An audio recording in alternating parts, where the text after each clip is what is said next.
Assalamualaikum warahmatullahi wabarakatuh. Berjumpa kembali dalam mata kuliah Agroforestry. Pada pertemuan kali ini kita akan membahas tentang teknologi dalam pengembangan agroforestry, di mana seperti bidang ilmu lain, agroforestry juga melakukan input atau pengembangan dengan teknologi untuk pengembangan agroforestry itu sendiri. Salah satu yang akan kita bahas adalah teknologi penahan angin atau windbreak. Memang teknologi ini sangat populer di luar negeri, di daerah subtropis maupun beriklim dingin, dan kurang populer di Indonesia. Tapi kegunaannya dapat digunakan oleh kita sebagai daerah tropis di Indonesia ini, dan dapat dimanfaatkan pada beberapa wilayah seperti pinggir pantai dan juga di daerah bawah bukit. Pada daerah berbukit itu terdapat kondisi di mana angin dari atas itu akan turun ke bawah bukit dan akan bersifat merusak kepada areal di bawah bukit tersebut. Begitu juga dengan daerah di pinggir pantai, di mana apabila tidak dilakukan manipulasi lingkungan terhadap kondisi angin ini, maka pada daerah sekitar pantai tersebut tidak dapat dilakukan pengusahaan budidaya tanaman. Oleh karena itu kita masuk kepada materi windbreak atau penahan angin. Penahan angin adalah potongan pohon atau semak yang ditanam dan sengaja dipelihara untuk mengubah arah aliran angin dan juga dapat menimbulkan iklim mikro pada suatu areal tertentu, dan juga dapat berfungsi sebagai melindungi daerah tertentu dari terpaan terutama angin dan juga beberapa hal-hal negatif yang tidak diinginkan seperti polutan.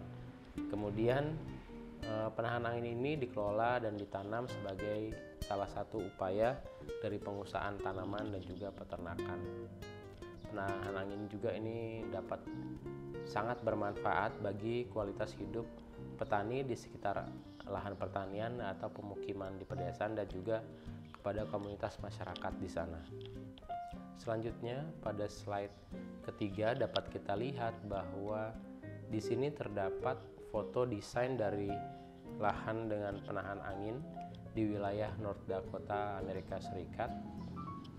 Di sini kita lihat formasi pohon yang ditanam secara tertentu dalam garis-garis tertentu dengan jumlah tertentu untuk menahan terpaan angin yang ekstrim di sana. Kemudian pada slide keempat dapat kita lihat aerial view atau foto udara dari suatu penahan angin untuk memproteksi areal perkebunan, peternakan, dan perumahan di dalamnya. Dapat dilihat dengan bentuk letter U seperti ini. Penahan angin itu dapat berfungsi secara maksimal.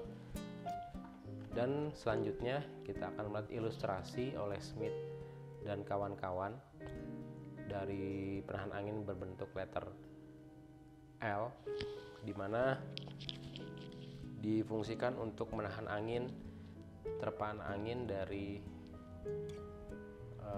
suatu arah untuk melindungi areal pemukiman di dalamnya.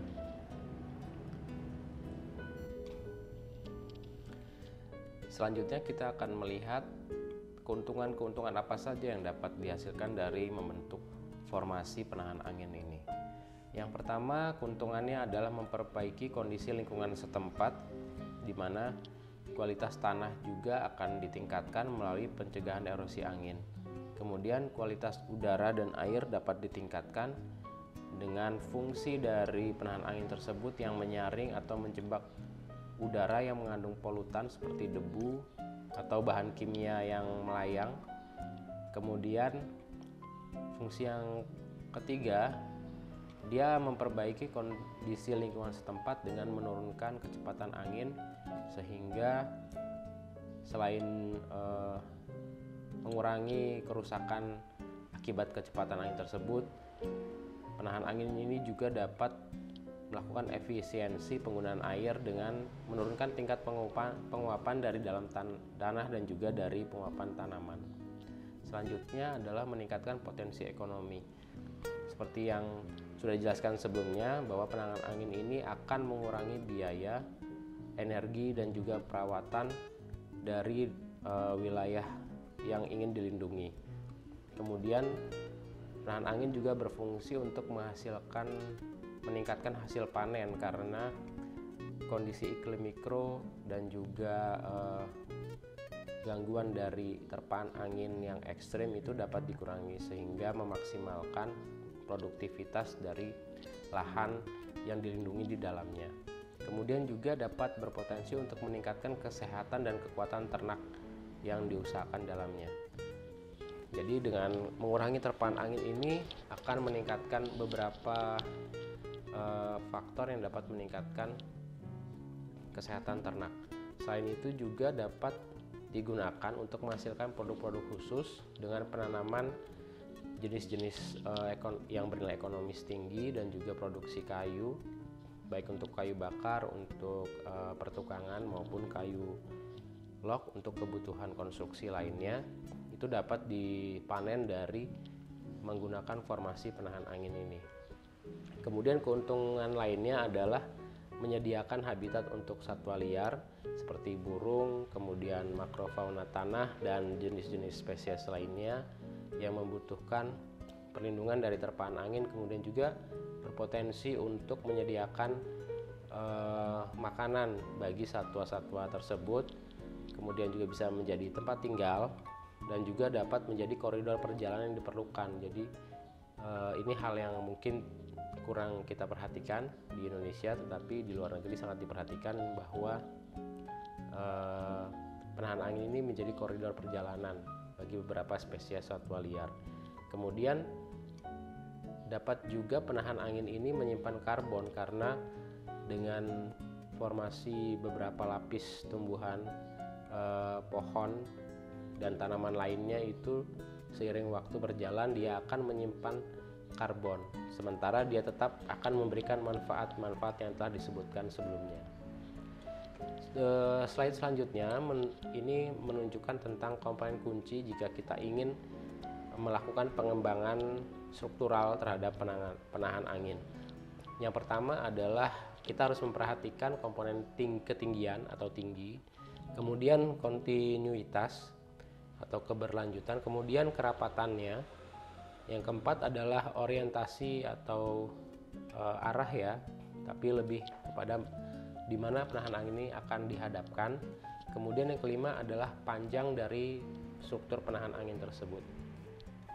Selanjutnya kita masuk kepada komponen tinggi, di mana berdasarkan penelitian Wright dan Stur tahun 2002 diketahui bahwa penahan angin ini akan bekerja optimal antara 2 kali sampai 10 kali ketinggian. Jadi ketinggian maksimal suatu penahan angin ini akan dapat menahan laju angin sampai 40% pada jarak tertentu.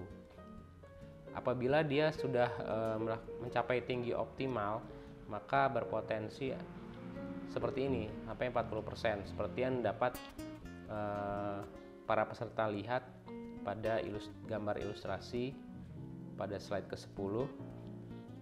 Jadi misalnya terdapat pohon dengan tinggi 30 kaki atau 30 meter, maka dia akan berpotensi untuk mereduksi kecepatan angin itu sampai 2 kali lipatnya. Jadi kalau tinggi pohonnya 30 meter, pada akan terjadi penurunan angin sampai 40% itu pada jarak 60 meter sampai 300 meter. Jadi 2 sampai 10 kalinya. Jadi komponen tinggi ini perlu diperhatikan jika ingin melakukan pengembangan penahan angin. Apabila tingginya tidak kurang atau tidak mencapai yang dibutuhkan, maka konstruksi penahan angin ini tidak dapat berfungsi secara maksimal. Selanjutnya adalah kontinuitas. Jadi bukan hanya tingginya, tapi kontinuitas penahan angin ini sangat penting untuk dapat menghasilkan efektivitasnya secara maksimal. Jadi kontinuitas di sini adalah dari susunan strukturnya secara memanjang itu, penahan angin ini tidak boleh terdapat celah-celah yang terlalu besar, sehingga akan menyebabkan terpaan angin ini itu lolos masuk ke dalam struktur penahan angin, kemudian malah akan menimbulkan efek corong yang akan meningkatkan kecepatan angin tersebut. Jadi bukannya menurunkan kecepatan angin, jika ada celah-celah yang besar itu malah akan berdampak negatif dengan meningkatkan kecepatan angin, dan ini akan merusak. Jadi boleh diberikan celah, tetapi celahnya ini harus sangat sempit sehingga dia akan terjadi efek turbulensi dan akan memutar. Kemudian jika ada pepohonan atau tanaman yang mati, itu sepatnya digantikan, dan kita harus mampu mengamati di mana jalur angin-angin itu akan menerobos masuk, karena angin akan bertiup di sekitar penahan angin dan juga dia akan masuk melalui celah-celah pada struktur penahan angin tersebut. Kemudian dari sisi kepadatan, penahan angin ini harus dalam kondisi tajuk yang rapat ya. Jadi tajuknya itu cukup untuk menutupi celah-celah dari struktur vertikalnya. Jadi penahan angin ini disusun dari berbagai jenis-jenis pohon, tajuk pohon. Jadi di sini penting bagi kita untuk dapat mengetahui arsitektur tajuk pohon tersebut. Jadi tidak bisa hanya disusun berdasarkan satu jenis pohon atau satu tipe arsitektur, misalnya tipenya segitiga atau membulat atau seperti payung, itu tidak bisa digunakan satu jenis, tapi harus digabung-gabungkan. Inilah keahlian para silvikulturis dan juga kehutanan secara umum untuk dapat memadu-madankan beberapa tipe pohon untuk dapat menutupi celah-celah, potensi celah-celah angin tersebut secara optimal. Dan juga harus diperhatikan beberapa lapisan atau lajur penanaman sehingga mencapai kepadatan yang optimal. Ini dapat dilihat jika di menurut penelitian Wright dan Stur tadi, mereka memberikan opsi yaitu dari tanaman conifer dan juga tanaman deciduous, tipe deciduous dan conifer. Kemudian juga harus diatur jarak pohonnya sehingga dapat membuat menutup celah-celah yang dapat berpotensi dilalui oleh angin. Kemudian orientasi. Maksud dari orientasi itu adalah kita harus menentukan ke arah mana atau menghadap kemana penahan angin ini akan dibentuk. Misalnya dari atas gunung itu akan turun angin, kita berada di bawahnya misalnya. Jadi kita harus meletakkan penahan angin itu untuk siap menghadapi terpaan angin dari atas gunung. Kemudian beberapa bentuk yang disarankan adalah bentuk tipe letter L, letter U, dan juga letter E, di mana ini sudah terbukti menurut Kohn tahun 2012 itu akan dapat mereduksi kekuatan angin secara optimal dengan bentuk tersebut.